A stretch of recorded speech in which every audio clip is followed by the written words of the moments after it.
तो hello guys, कैसे हैं आप सभी लोग। बहुत बहुत स्वागत है आप सभी का मेरे यूट्यूब चैनल पर। तो बने रहें आप मेरे साथ सुनी अनसुनी कहानी पर। तो चलिए आज की कहानी हम शुरू करते हैं। एक बार की बात है, बीरबल दरबार में मौजूद नहीं थे। इसी बात का फ़ायदा उठाकर कुछ मंत्रीगण बीरबल के खिलाफ महाराज अकबर के कान भरने लगे। उनमें से एक कहने लगा, महाराज आप केवल बीरबल को ही हर जिम्मेदारी देते हैं और हर काम में उन्हीं की सलाह ली जाती है। इसका मतलब यह है कि आप हमें अयोग्य समझते हैं। मगर ऐसा नहीं है, हम भी बीरबल जितने ही योग्य हैं। महाराज को बीरबल बहुत प्रिय थे। वह उनके खिलाफ कुछ नहीं सुनना चाहते थे, लेकिन उन्होंने मंत्रीगणों को निराश न करने के लिए एक समाधान निकाला। उन्होंने उनसे कहा, मैं तुम सभी से एक प्रश्न का जवाब चाहता हूँ, मगर ध्यान रहे कि अगर तुम लोग इसका जवाब न दे पाए तो तुम सबको फांसी की सजा सुनाई जाएगी। दरबारियों ने झिझक कर महाराज से कहा, ठीक है महाराज, हमें आपकी यह शर्त मंजूर है, लेकिन पहले आप प्रश्न तो पूछिए। महाराज ने कहा, दुनिया की सबसे बड़ी चीज़ क्या है।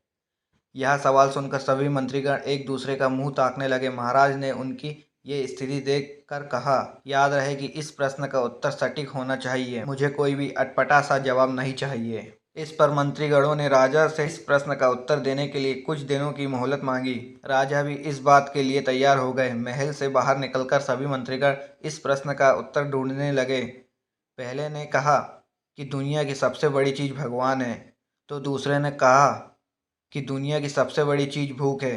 तीसरे ने दोनों के जवाब को नकार दिया और कहा कि भगवान कोई चीज़ नहीं है और भूख को भी बर्दाश्त किया जा सकता है। इसलिए राजा के प्रश्न का उत्तर इन दोनों में से कोई नहीं है। धीरे धीरे समय बीतता गया और मोहलत में लिए गए सभी दिन भी गुजर गए।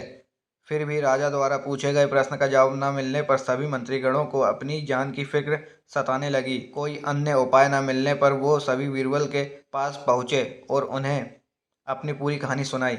बीरबल पहले से ही इस बात से परिचित थे। उन्होंने उनसे कहा, मैं तुम्हारी जान बचा सकता हूँ, लेकिन तुम्हें वही करना होगा जैसा मैं कहूँ।